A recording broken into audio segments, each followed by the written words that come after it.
10절 내가 말하기를 이 두 민족과 두 땅은 다 내 것이며 내 기업이 되리라 하였도다. 그러나 여호와께서 거기에 계셨느니라. 15절 이스라엘 족속의 기업이 황폐함으로 내가 즐거워한 것 같이 내가 너를 황폐하게 하리라. 스엘사나 너와 에돔 온 땅이 황폐하리니 내가 여호와인 줄을 무리가 알리라 하셨다 하라. 오늘 아침 우리가 에스겔 35장의 말씀을 함께 살펴보기를 원합니다. 이제 이 후반부에 와서 하나님께서 이 이스라엘의 회복에 대해서 이제 말씀하기를 시작을 했습니다. 그래서 이스라엘의 파수꾼 또 목자들 이런 얘기를 하면서 이들을 통해서 이스라엘의 회복을 얘기하면서 또 이제 35장에서는 또 에돔 족속 세일산에 대한 말씀을 그것에 끼워 넣습니다. 이미 에돔에 대한 심판 앞에서 하나님께서 이미 말씀을 하셨는데 그러나 이제 또 35장에 한 번 더 에돔에 대한 얘기를 합니다. 그 이유는 결국은 하나님께서 하나님의 백성들을 말씀을 하셨을 때에 이제 우리가 뭔가를 얘기할 때에 뭔가를 그냥 하나를 설명하는 것보다 이것하고 저것하고 뭔가 대조되는 것을 비교되는 것을 우리가 설명을 하면 좀 더 쉽게 이해를 할 수가 있습니다. 그래서 뭐 어떤 모양 얘기하면 그것과 비슷한 다른 걸 얘기하면서 이걸 비교시켜서 얘기하면 좀 더 확실하게 우리가 이해를 할 수 있듯이 이스라엘의 회복을 얘기하면서 또다시 세일에 대한 멸망을 얘기하는 것은 우리가 하나님 앞에 구원받는다는 것, 하나님의 백성이 되었다는 것이 뭐냐 하는 걸 설명할 때에 그렇지 않은 구원받지 못한 사람들, 하나님의 백성이 아닌 사람들은 이러하겠고 너희들은 이러하다 이렇게 비교해서 설명해 주는 그런 과정입니다. 그래서 오늘 35장의 내용은 바로 에돔 족속에 멸망하는 이야기를 또다시 한 번 더 반복하는 것은 이스라엘의 구원에 대한 그 분명한 가치와 그 영광 이런 것들을 보여주기 위한 비교의 방법이다. 우리가 그렇게 이해할 수 있습니다. 그러면 이 에돔에 대해서는 이미 앞부분에서도 말했지만 이 에돔을 하나님께서 심판하시는 것은 에돔이 뭔가 그 도덕적으로 뭐 영적으로 잘못된 것도 많이 있긴 하지만 특별히 하나님이 그들의 죄를 물으시는 것은 이스라엘에 대한 그들의 생각, 하나님의 백성에 대한 그들의 생각이 뭔가 문제가 있다는 것, 이것을 말씀을 합니다. 그래서 이 에돔은 이제 하나님께서 심판하시겠다고 하는데 5절에 보면 내가 옛날부터 한을 품고 이스라엘 족속의 환난 때 곧 죄악의 마지막 때에 칼의 위력에 그들을 넘겼도다. 옛날부터 한을 품은 민족이 에돔입니다. 에스가 야곱에게 장자권을 이제 빼앗겼습니다. 물론 자기는 빼앗겼다고 하겠죠. 팥죽 한 그릇 팔아버렸는데, 팥죽 먹고 팔아버렸는데, 그러나 이제 아버지가 자기에게 축복하지 않고 동생 야곱에게 장자의 축복을 한 이후부터 에스는 한을 품은 사람이 됩니다. 그 에스의 후손들 에돔 족속은 이스라엘 민족을 바라보면서 늘 한을 품고 삽니다. 그래서 원수를 갚아야 되겠다고 생각을 하고 늘 분노하는 것이 바로 에돔 족속들의 마음입니다. 그러면서 마지막 때에 칼의 위력에 그들을 넘겼도다. 물론 바벨론이 이스라엘을 치지만 그 모든 일들에 대해서 아주 찬성하고 좋아하는 것이 바로 에돔 족속입니다. 그래서 이 에돔의 죄는 바로 이 이스라엘에 대한 이 분노, 질투, 한 이런 것들이 바로 그들의 마음이라는 걸 알 수가 있습니다. 10절에도 보면 네가 말하기를 이 두 민족과 두 땅은 다 내 것이며 내 기업이 되리라 하였도다. 그러나 여호와께서 거기 계셨느니라. 이 두 민족과 두 땅, 이제 나라가 이제 이스라엘이 남쪽 유다와 북이스라엘로 둘로 나누어진 것, 이걸 나누어진 상태로 얘기를 하고 있습니다. 이 두 민족 두 땅은 다 내 것이다. 원래는 내가 받아야 되는 것이다 하는 얘기. 그러니까 한을 품고 원래 가졌던 생각은 장자의 복을 내가 받아서 이 두 민족 이스라엘 남쪽 유다가 가졌던 땅들은 다 내 것이다. 내 기업이 되리라. 그렇게 지금 생각을 하고 있었습니다. 그런데 하나님 뭐라고 말씀하냐면 그러나 여호와께서 거기 계셨느니라. 여호와께서 거기 계셨다. 에돔이 뭐라고 얘기하든 하나님은 하나님의 백성들 편에 계신다는 것, 이것을 분명히 강조를 하고 있습니다. 11절에도 보면 그러므로 주 여호와의 말씀이니라 내가 나의 삶을 두고 맹세하노니 내가 그들을 미워하여 노하며 질투한 대로 내가 내게 행하여 너를 심판할 때에 그들이 나를 알게 하리라. 미워하고 노하고 질투하고 이것이 바로 에돔 족속이 이스라엘을 향해서 했던 그런 얘기들입니다. 그래서 하나님께서 오히려 이 에돔을 심판하시겠다고 분명히 말씀을 합니다. 그래서 에돔에 대해서 하나님이 심판하시는 내용을 보면 6절에 그러므로 주 여호와의 말씀이니라 내가 나의 삶을 두고 맹세하노니 내가 너에게 피를 만나게 한즉 피가 너를 따르리라. 네가 피를 미워하지 아니하였은즉 피가 너를 따르리라. 피가 따른다. 결국 계속해서 피를 흘리는 민족이 된다는 것입니다.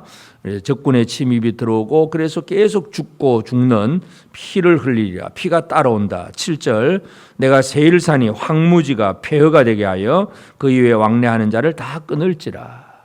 지금도 그 에돔 족속들이 살았던 그곳에는 지금도 사람이 살 수 없습니다. 그냥 옛날 에돔 족속들이 살았던 그 유적지로만 남아 있어서 그냥 관광객들만 조금 왔다 갔다 할 뿐이지 사람이 살 수 있는 땅은 지금도 아닙니다.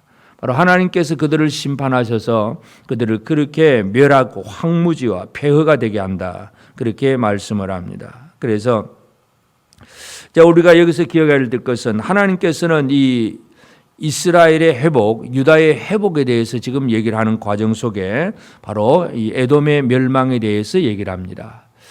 우리가 잘 아는 요한복음 3장 16절에서 하나님이 세상을 이처럼 사랑하사 독생자를 주셨으니 이는 그를 믿는 자마다 구원을 받으리라. 그냥 이렇게 표현하지 않고 멸망치 않고 구원을 받으리라. 멸망과 구원을 대조를 시켜서 이렇게 얘기를 합니다. 천국 얘기를 하려면 그냥 천국만 얘기하는 것이 아니라 지옥과 천국을 동시에 얘기를 합니다. 성경은 늘 이렇게 비교시키고 대조시키고 있다 하는 것을 알 수가 있는데 바로 이것은 강조하는 의도와 목적입니다. 하나님이 우리에게 주신 은혜가 얼마나 귀하냐, 우리가 하나님 앞에 받은 우리 구원이 얼마나 소중한 거냐, 이런 것들을 얘기할 때에 그냥 소중한 거야 하는 이런 정도가 아니라 다른 사람은 이렇게 망하지만 너는 이렇게 구원을 받는 거야. 그러니까 뭔가 비교시켜서 설명해 주는 그런 기법을 우리가 이해할 수 있습니다. 그래서 오늘 우리가 이 성경 전체를 봐도 마찬가지입니다. 우리가 살아가는 삶은, 구원받은 자들의 삶은 어떤 삶이냐? 많은 사람들은 이 넓은 길로 가면서 멸망으로 달려가고 있지만 믿음의 사람들은 좁은 길로 가면서 생명의 길로 간다. 이렇게 비교시켜서 설명을 하고 있습니다. 아무리 힘들고 어려워도 우리는 구원을 받은 성도들이다 하는 거, 이런 것들을 얘기하듯이, 그래서 오늘 이 아침 우리가 이 에스겔 35장을 통해서 우리 자신들을 한번 돌아보면서 나는 누구와 비교되고 있는가, 누구와 지금 하나님이 나를 누구와 누구를 비교시켜 있는가를 잘 한번 살펴볼 필요가 있습니다. 많은 사람들이 예를 들어서 경제적으로 힘든 사람은 아주 큰 부자를 바라보면서 야, 저 사람들은 저렇게 돈이 많은데 나는 왜 이럴까? 그러면 늘 이 상대적 박탈감에 빠져서 그냥 좌절하고 두려워하고 낭망하게 됩니다. 그러나 아무리 큰 부자라고 할지라도 그도 예수 안 믿으면 지옥 갑니다. 내가 아무리 가난해도 내가 예수를 믿음으로 천국을 갑니다.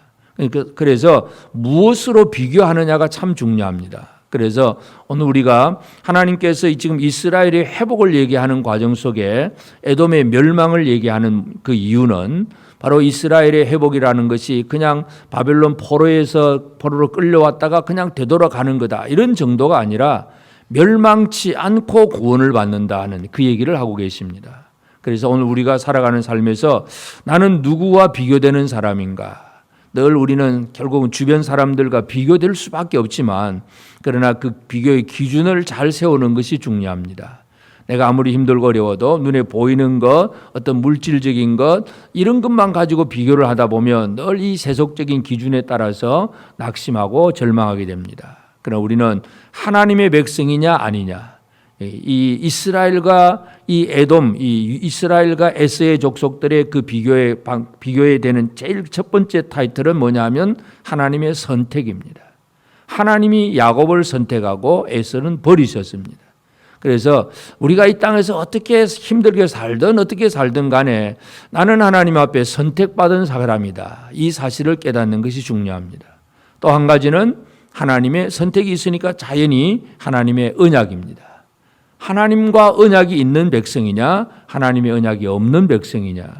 그래서 이 하나님의 선택과 하나님의 언약이 있는 이 삶을 살아내는 것이 얼마나 귀하냐 하는 것을 우리가 기억을 할 수가 있습니다. 그래서 오늘 우리가 이 땅에 살아가면서 참으로 우리가 이 세상 속에서 하나님 앞에 구원받은 사람이고 또 예수 믿고 천국 가는 사람들인데 이 가치를 깨닫는 것, 내게 주신 구원, 내가 받을 은혜, 이것이 얼마나 소중한가를 깨닫는 것은 그렇지 않은 것과 비교해서 그 가치를 깨달아낼 수가 있습니다. 그래서 하나님께서 나를 선택하셨다는 그 은혜가 얼마나 놀라운지, 하나님의 언약의 말씀이 얼마나 소중한지 다시 한번 깨닫는 우리가 되어지기를 바랍니다. 그래서 하나님의 성경은 늘 이와 같이 우리에게 주신 은혜를 기억하고 또 뭔가를 보여주면서 그렇지 않은 것과 비교시켜서 설명하고 있다는 것. 그래서 오늘 이 아침 우리는 이 땅에 내 주변에 많은 사람들이 살고 있지만, 잘난 사람도 있고 권력과 힘 있는 사람도 우리 주변에 있지만, 그들과 비교될 때 나는 누구인가? 하나님 앞에 선택받은 사람이고 하나님의 언약의 말씀이 있는 하나님의 백성이라고 하는 이 사실, 이것을 절대로 잊어서는 안 됩니다. 그리하게 하게 될 때 우리는 우리에게 주신 하나님의 구원이 얼마나 소중한가를 알고 그 구원을 향하여서 나아가게 되고 그 구원을 기다리게 되고 찬송하게 되고 구원을 주신 하나님을 절대적으로 신뢰하는 믿음의 생활을 살아갈 수가 있습니다. 오늘 이 아침 하나님께서 왜 이 이스라엘의 회복을 얘기하면서 그 중간에 에돔의 멸망을 한 번 더 말씀하셨는지 그 이유를 다시 한번 깨닫고, 우리는 이 땅에서 우리도 누군가 비교되는 사람인데 구원받지 못하는 사람, 멸망치 않고 구원을 받게 하려 하심이라. 우리는 멸망당하는 사람들과 비교되는 구원받은 사람임을 다시 한번 기뻐하면서 하나님의 백성답게 오늘 하루도 힘있게 살아가는 저 여러분 모두가 되어지기를 주의 이름으로 축복합니다. 기도하십시다. 이제 오늘 받은 말씀으로 함께 기도하겠습니다. 우리에게 주신 구원의 은총이 얼마나 값지고 귀한 것인지 깨달으며 하나님의 약속을 더 붙들고 신뢰하면서 구원받지 못하는 사람과 구별된 삶을 살게 하옵소서. 에돔이 멸망한 이스라엘 땅을 탐내어도 하나님이 거기 계신 것처럼 하나님께서 나를 버리지 않고 내 안에 살아계심을 알고 항상 하나님과 동행하는 삶을 살게 하옵소서.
이제 개인의 기도 제목을 가지고 하나님 앞에 기도하시기 바랍니다.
수고하셨습니다.